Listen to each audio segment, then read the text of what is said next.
Oi, oi, pessoal! Vamos falar de uma fantasia em que faz a gente viajar lá para a Idade Medieval? Eu gosto muito de fantasias que tem essa pegada de RPG, que tem magia também, que tem dragões. Bom, esse aqui que a gente vai falar não tem dragões, mas dá pro gasto também. Fala dessa coisa medieval, com magos e batalhas e lutas de espadas e cavaleiros e reis e rainhas e princesas e um poder descomunal, prestes a devorar todo mundo. Adivinha que série que a gente vai conversar?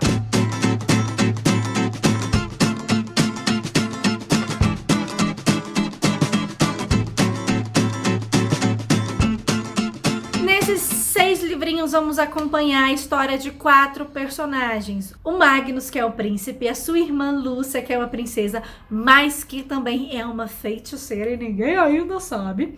A Cleo, que também é uma princesa, mas de outro reino. E o Jonas, que é um simples rapaz do campo e que acontece uma coisa muito ruim na família dele e ele acaba virando um rebelde e lutando contra os poderes, o alto escalão, os governantes. A história da Queda dos Reinos começa nesse primeiro livrinho, onde nós somos apresentados a esses 4 protagonistas e cada um com o seu tipo de história. No início, quando eu comecei a ler A Queda dos Reinos, eu senti que o romance não tava ali muito bem, as coisas não eram bem desenvolvidas, mas os personagens aqui, eles são novinhos, eles têm 16 anos, eles estão no início da vida e são apresentados a situações de catástrofe, situações de violência familiar, em que eles precisam amadurecer muito rápido, então não tem espaço ali para um romance ser desenvolvido. Mas ao mesmo tempo, a violência, as catástrofes que eles sofrem aqui no primeiro livro, ainda assim é muito leve comparado aos outros livros, até porque eu acredito que seja um livro infanto-juvenil. Mas a história é muito surpreendente, porque nós vamos descobrir aqui que os 4 em algum ponto vão se unir. É nesse livro em que Jonas, que é um rapaz do campo, tem um irmão que é morto por um nobre. A princesa Cleo estava presente, ele joga a culpa na princesa Cleo, que a princesa Cleo não tomou nenhuma atitude para impedir a morte do irmão dele. Então ele se torna um rebelde para se vingar da princesa Cleo. Do outro lado do reino, nós temos o príncipe Magnus e a princesa Lúcia. A princesa Lúcia começa a descobrir que ela tem poderes, é uma feiticeira, mas o reino onde ela mora são proibidas feiticeiras, as bruxas, elas são mortas, então ela não pode contar para ninguém. E o Magnus, que é irmão dela, nutre uma paixão secreta pela própria irmã, onde ele se condena o tempo todo. Eu não posso amar, não posso ter um amor de homem e mulher pela minha irmã. E ele tenta com todas as forças se controlar para não demonstrar que ele é apaixonado por ela. Ao mesmo tempo, o Magnus se vê em uma situação em que ele acaba entrando em guerra junto com o pai dele, com o reino da Cleo. É onde a gente começa a ver que os protagonistas vão se encontrar em algum ponto. E tudo começa então a partir da guerra, que é baseada nesse primeiro livro. Gente, cuidado que pode ter muitos spoilers, já que eu vou falar de todos os livros, eu vou esmiuçá-los um pouquinho mais. Então, se você não quer saber spoilers, assiste só até aqui. Nesse segundo livro, A Primavera Rebelde, é onde a gente vê um despertar maior do Jonas, onde o Jonas começa, que é o rebelde, tomar mais atitudes de luta contra o poder. No último livro, A Queda dos Reinos, o reino da Cleo caiu, eles perderam a guerra, toda a família dela foi assassinada, só sobreviveu ela, como gestos de boa fé do outro rei, que é o pai do Magnus e da Lúcia. O Magnus e a Lúcia acabam indo para o castelo da Cleo e o rei, em uma atitude de boa fé, dá a mão da Cleo para o filho dele, o Magnus, com a intenção de unir os 2 reinos, mas sobre o único governante, ele mesmo, o rei. E nós vamos ver então o Jonas agora lutando com todas as forças para derrotar esse novo rei e também se vingar da Cleo, porque ele também foi muito traído no outro livro. E a Lúcia agora já tem os seus poderes revelados, mas o pai, em vez de matá-la, decide ajudá-la. Vem comigo, minha filha, porque você vai me fazer vencer todas as guerras. E ao mesmo tempo aqui eles começam a descobrir que existe um poder oculto que eles querem encontrar. Então a gente começa aqui também a vir falar sobre mais mágica. A questão principal para mim é o crescimento da Cleo. Para mim, a Cleo, entre todos os 4, é a protagonista mais importante da história. Por quê? Aqui a Cleo é uma bobinha, é um pouco medrosa, deixa todo mundo mandar nela, não tem atitude, mas quando o pai dela morre, ela se vê numa situação em que ou ela decide mudar e ser uma pessoa mais corajosa, ou realmente o legado da família vai ser perdido. Até porque nesse livro em que o amor da vida dela é morto pelas mãos do príncipe Magnus. Já nesse aqui, a princesa Cleo vai ter que casar com um cara que matou o amor da vida dela. Meu Deus, coitada, imagina o que passa na cabeça dessa menina, compartilhando uma cama com um caboclo desse. Enquanto isso, Jonas rapta a princesa Cleo. Agora ou você morre ou você vira minha espiã dentro do castelo. E ela decide então apoiar os rebeldes, apoiar o Jonas. Então a desavença entre o Jonas e a Cleo é caída por terra. Já nesse livro aqui, A Ascensão das Trevas, nós vemos uma Lúcia desenvolvendo seus poderes. Mas ela tá um pouco perdida porque ela ficou em coma por um tempo e se apaixonou por um ser transcendental, tipo um deus que visitava os sonhos dela. E ela começa a fazer então parte de uma manobra que ela não sabe o que vai dar. E por isso chama Ascensão das Trevas, que é uma manobra para fazer ressurgir um poder adormecido no mundo que pode devastar o mundo. Mas ela não sabe que vai devastar o mundo, gente. Ela tá cega. Ela tá apaixonada e cega. Apaixonada e cega. Enquanto isso, o Magnus começa a se afastar mais da Lúcia, porque agora ele tá casado com a Cleo e ele tem que fazer papel de marido, mas não faz nada. Eles dois se odeiam. Eles se odeiam igual gato e rato. Não pode olhar um pro outro que já dá raiva. Mas vocês sabem que eu acredito muito em amor transvestido de ódio, né? A pessoa acha que odeia, mas na verdade ela ama, mas ela não entende o sentimento que tem. Eu tenho certeza que a Cleo e o Magnus se gostam muito, isso sim. Nós também vemos aqui um Jonas que foi frustrado em todas as suas tentativas de rebelião. Ele quase, por isso é que ele quase matou o rei, quase conseguiu o ápice da sua rebelião. Então ele tá muito frustrado, muito temeroso, porque muitas pessoas, muitos rebeldes morreram sob o comando dele, e ele se acha incapaz agora de continuar à frente da rebelião. A Cleo aqui também, ela tá mais ousada, mais decidida, foi mais machucada, sofreu muito mais, mas agora ela tá totalmente decidida a lutar pelo seu reino, e se for preciso, lutar contra o rei e contra o príncipe Magnus. E ela até se torna amiga da princesa Lúcia. Mas será que tem outra coisa por trás? Em Maré Congelada, quarto livrinho da série, a gente já vê um crescimento exponencial da história.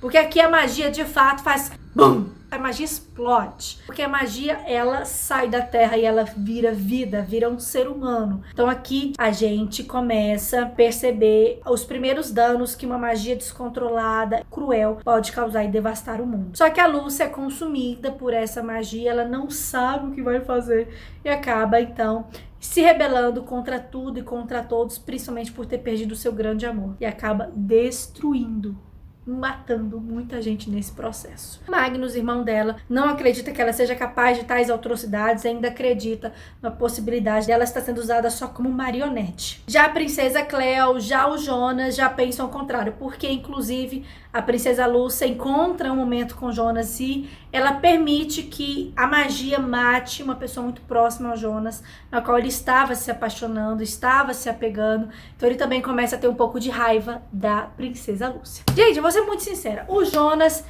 é sofrido o tempo todo. O Jonas, pra mim, é um dos protagonistas que eu mais gostei, que eu mais me identifiquei, porque, poxa, coitado, ele é o pobre, tenta crescer na vida, que é oferecido até riquezas pra ele, ele não aceita, mas ele só se lasca. Ele gosta de uma menina que eu esqueci o nome, e ela morre queimada na frente dele. O melhor amigo dele morre na frente dele. Poxa!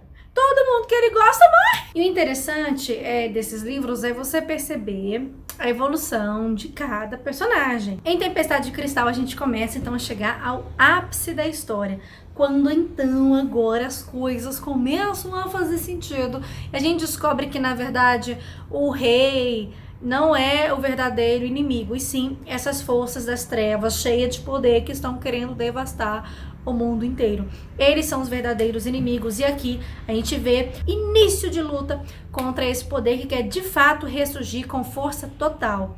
A gente também vê uma Lúcia decidida a pagar pelos seus erros, arrependida do que aconteceu, até porque a Lúcia agora está grávida, carrega uma criança no seu ventre e ela quer por tudo que o seu filho viva num mundo melhor. Só sei que esse livro é muito louco e a gente também percebe que a Cleo e o Magnus se amam. Eu gosto muito de romancezinho, gente, vocês sabem. Então, assim, se tem romance no meio, eu vou ficar suspirando e torcendo, vai dar certo. Tava shippando bem os dois. É lógico que eu também shippava a Cleo com o Jonas. Eu achava que ia ser muito legal, né? Ele quer um plebeu poder subir ao trono, mas o Jonas não quer isso, gente. O Jonas não quer poder. Ele quer apenas igualdade entre os reinos. Ele quer que o seu povo não sofra, não seja escravizado. Ele quer respeito. E no último livro, Reinado Imortal, é quando todos os seres poderosos que formam aí os 4 elementos conseguem de fato existir no mundo real. Então é a guerra pela salvação do mundo. E são humanos lutando contra esses seres poderosos. A história é muito legal, muito bem feita, muito bem planejada. O primeiro livro eu não gostei, já sou bem sincera. Mas eu vou ler, eu tenho todos aqui na minha estante, vou me forçar a ler. E no terceiro livro eu já me encantei. Eu me vi fascinada, assim, pelo crescimento dos protagonistas. E é sobre os protagonistas que eu quero falar agora um pouquinho pra vocês. Minha primeira análise, é claro, é da Cleo, a princesa Cleo. Eu gostei da evolução dela como uma pessoa oprimida e menininha de tudo, mimada, para uma mulher decidida, rainha, postura de rainha. E também as fases de amor da Cleo. A Cleo, ela passa por vários namoricos. A Cleo teve um amantezinho lá, um cara chato que dói, um tal de Aaron, que morreu, graças a Deus, o filho da mãe morreu, tinha que morrer mesmo. Porque ô carinha chato, ô nojo. Demora a morrer, mas morre. Mas lá pra frente. Ele bebedou ela acabou fazendo com ele sexo. Foi o primeiro dela, ela meio que dá uma arrependida. Porque ele usa esse segredo pra deixar ela submissa a ele. Porque na época uma princesa tinha que casar virgem, tinha que casar pura. Senão o prometido, né, poderia matá-la ou poderia devolvê-la. Ele usa isso como chantagem para então ele ser o novo rei. O outro paquerinha dela é o Tel'Rannus. O Tel'Rannus é um guarda pessoal dela, que é colocado pra cuidar dela. E ele realmente protege ela com todas as forças que ele tem. E ela é sequestrada, ele vai atrás dela, ele salva ela foge, ele vai, ele cuida. O cara é massa. Só que ele morre também. Morre na frente dela. E quem mata ele é o príncipe Magnus, que eu já falei pra vocês aqui. Que vai ser o marido da Cleo daqui uns livrinhos, algumas páginas em diante. E ela é realmente apaixonada pelo Theo. Eles nunca chegam de fato a ter um momento entre os dois. Quando eles confessam o amor, quando eles confessam que se amam, ele morre com uma faca nas costas. Então, assim, é uma morte muito triste. Ainda mais para um cara que é um cavaleiro, né? Um lutador, um guerreiro. É uma morte desonrosa. O outro paquerinha da Cleo é o Jonas Agalon, que é o rebelde. Só que as paqueras do Jonas é também o limiar entre o ódio e o amor. Porque tem hora que ele tá com ela e ele puxa ela, aquele chega assim, o Beth mesmo, passa o braço na cintura e laça um beijão. Aquele beijão apaixonado, que eles ficam doidos, bagunça cabelo e afasta suspirando. E meu Deus, o que eu fiz? Eu acabei de beijá-la, meu Deus. Bem assim, é bem assim. E os dois sempre têm os beijos desse jeito. Eles acham que eles dão uns 2 beijão assim. O Jonas é daquele tipo de atitude. Puxa, pega e lasca o beijo. E a Cleo, ela fica um pouco sentida ali pelo Jonas, mas é uma coisa que não pode dar certo, porque ela tá prometida pra um príncipe. Não tem um futuro com o Jonas. Ela não pode ser rebelde, ela é rainha. Precisa salvar o povo dela. E por último, é claro, o príncipe Magnus, que ela odeia com todas as forças do universo. Que matou o primeiro amor dela, fica atrás do Jonas também pra tentar matá-lo. Só que daí ela tem que casar com ele, o Magnus já chega nela e fala, olha, eu não gosto de você, não quero me envolver com você, esse casamento é só por conveniência, não me convém deitar com você, então nem pense em vir para o meu leito.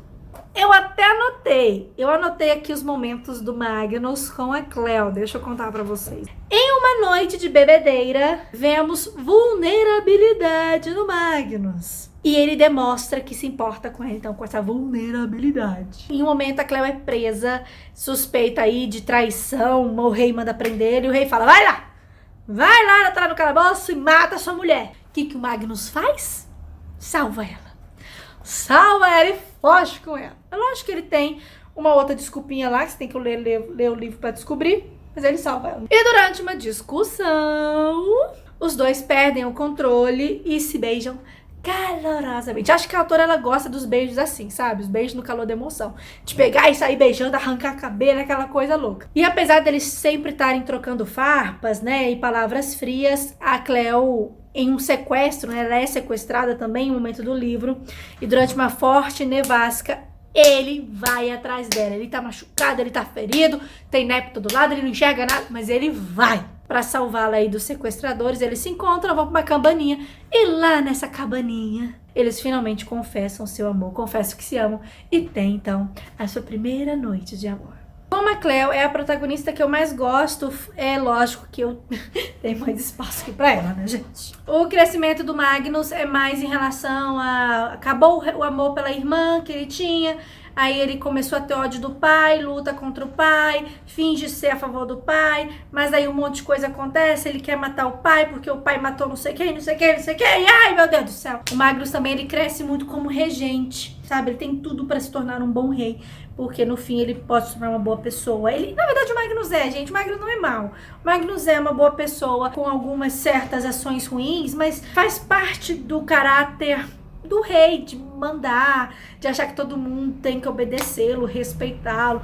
Então, assim, o Magnus, ele tem atitudes de realeza, que eu acho que qualquer rei que cresceu sabendo que vai virar rei, que é príncipe, enfim, Zetelo, tarará, ele tem esse tipo de atitude. A Lúcia, pra mim, é que tem menos crescimento. Descobre que começa a ser feiticeira, aí ela usa esse poder ali em favor do pai pra ajudar o pai na guerra, mas ela fica doente, aí um ser misterioso invade os sonhos dela, ela se apaixona por um ser misterioso, aí esse ser misterioso vem pra vida real, ela fica com ele fala, foge comigo, vamos construir um mundo juntos, e ela aceita fugir com ele, eles têm uma noite maravilhosa e romântica os dois, e na fuga ele acaba falando que eu quero te matar, e tenta matar ela, mas não mata, e ele morre em vez de matá-la, e vira um Zé Telo, e ela decide que quer vingar do mundo por causa do amor dela, morreu, e ela se bandeia pro lado mal da força, começa a fazer coisas ruins. Quando ela percebe que ela tá seguindo uma pessoa que é pior que ela e quer acabar com o mundo, ela fala, opa, não, eu não quero acabar com o mundo, eu quero ser boazinha,